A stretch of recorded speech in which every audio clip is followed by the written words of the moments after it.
I think we're ready to get right back into it. So let's get right back into it. Here we go. Midnight. This video is brought to you by Audible.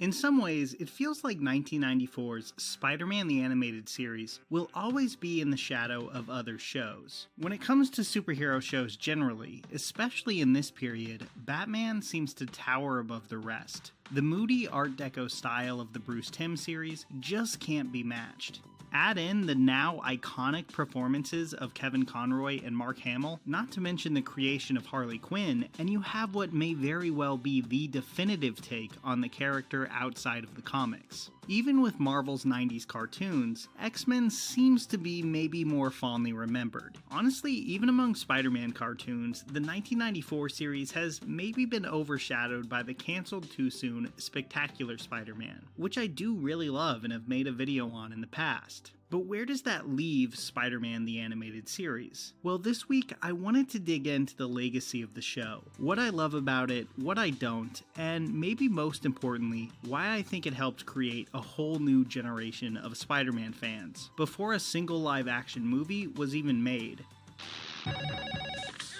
Something amazing is coming to a store near you this Saturday. As someone born in the early 90s, Spider-Man the Animated Series was my introduction to the character's world.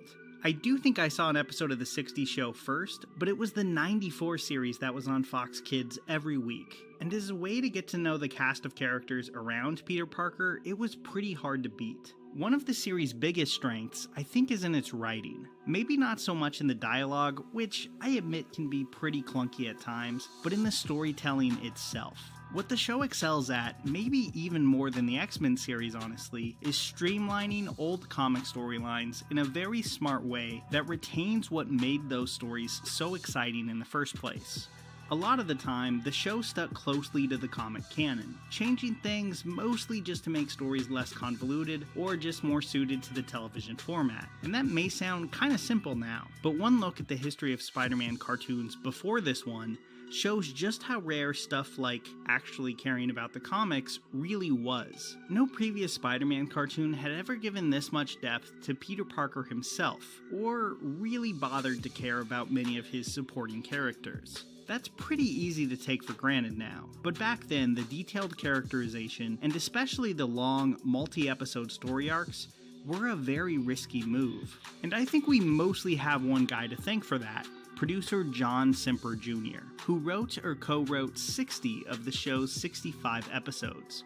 Brought in right before production started, Semper watched episodes of every previous Spider-Man show to try to get a feel for what his cartoon could do differently. And right away, he clashed with Marvel boss Avi Arad. Apparently, Arad just really wanted the show to be, quote, one big toy commercial, and Semper was determined to make sure that didn't happen.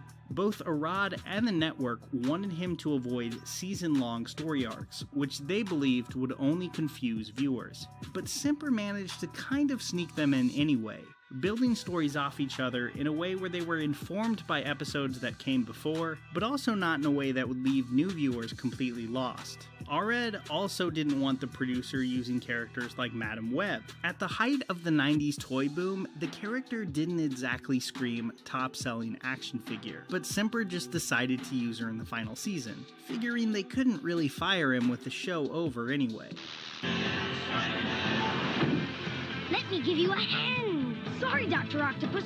Really, when you read about the production of the cartoon, probably the biggest takeaway is just how amazing it is that the show turned out well at all, considering all the restrictions that the team was working under.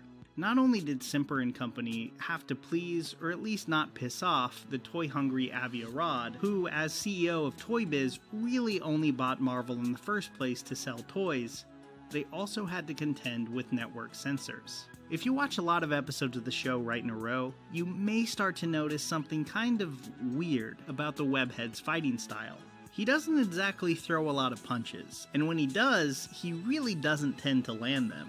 In fact, Spidey seems to exclusively web or kick his opponents, thanks to a Fox Kids mandate to not have the hero punch people. And don't get me wrong, I think it makes perfect sense for a kids cartoon to want to avoid gore or a bunch of violence, but Spider-Man the Animated Series was working under much harsher restrictions than Batman was. No mention of death was really allowed, so you'll hear a lot of villains yell about wanting to destroy Spider-Man instead. Morbius wasn't allowed to suck blood, so this version of the character was always craving plasma. I mean, they weren't even allowed to show glass being broken, something that future shows like Spectacular would do all the time. So with all those restrictions and Marvel's insistence on selling toy-ready characters, it's kind of impressive that the show works as well as it does. Sometimes I even think it worked the censorship to its advantage. I think substituting lasers for guns gives the show a more distinct look. Spider-Man dodging laser blasts is just a really good visual that you wouldn't get otherwise. And since they can't actually say that Uncle Ben was murdered or died, they have to allude to it very vaguely, and it makes the scenes where his death is discussed kind of interesting. It almost feels like the wound is so fresh that going over it in detail is almost too emotional for Peter to bear, and that's really helped by the performances. Look, I acknowledge that this might just be nostalgia talking, but Christopher Daniel Barnes just is the voice of Spider-Man to me. To this day, when I read a Spider-Man comic, it is his voice in my head.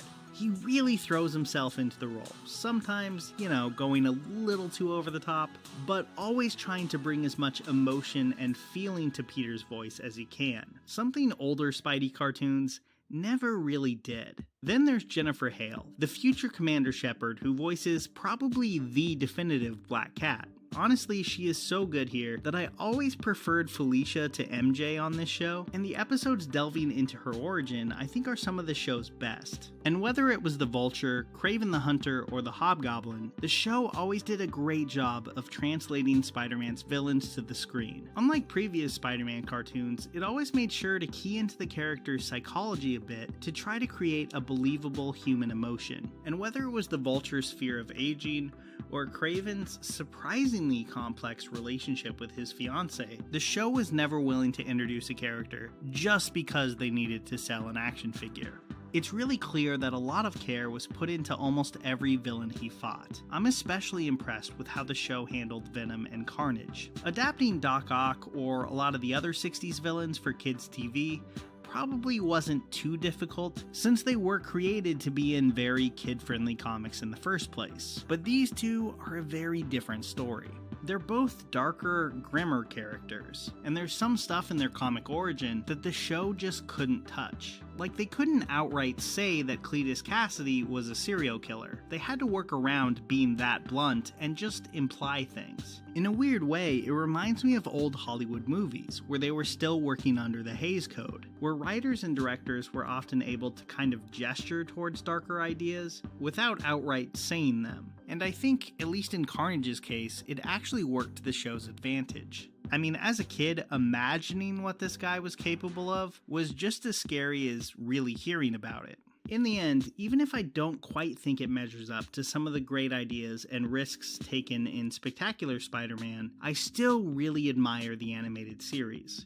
Working under so many weird, annoying restrictions, both from the network and Marvel itself, Team was able to create a show that stayed true to what works about these characters. It still serves as the perfect entry point for young fans too, as it lays out the mythologies of these characters very clearly, and in a way that makes the sometimes convoluted comics look a lot more approachable. It may have only ran 65 episodes over the course of 5 seasons, but its legacy has lasted so much longer. Spider-Man the Animated Series served as the perfect way to get me into comics, and some of the earliest ones I started with was J. Michael Straczynski's run on Amazing, which included what might be the best single Spidey issue of the 2000s, The Conversation, where Aunt May finally finds out about Peter's secret. Since then, he's always been one of my favorite ASM writers, so I absolutely tore through his new memoir, Becoming Superman, on Audible. I'm really not exaggerating when I say this is one of my my favorite autobiographies I've ever read. Straczynski lays out his journey from an incredibly abusive and impoverished childhood to a career in writing for TV and the comic book heroes that he clung to and meant so much to him as a kid. I don't know if I've ever read anything that so clearly communicates the impact that storytelling can have. I honestly really love this one, and you can get it for free right now on Audible. Whether it's biography, a book on business, or a great piece of fiction, Audible will have you covered. Not to mention, you get one audio. Alright, I think that's the end of the video. Trying to promote somebody's audiobook. I don't know why. Anyways, let's get out of here. I'm gonna see y'all tomorrow. I'm gonna go watch some Batman on my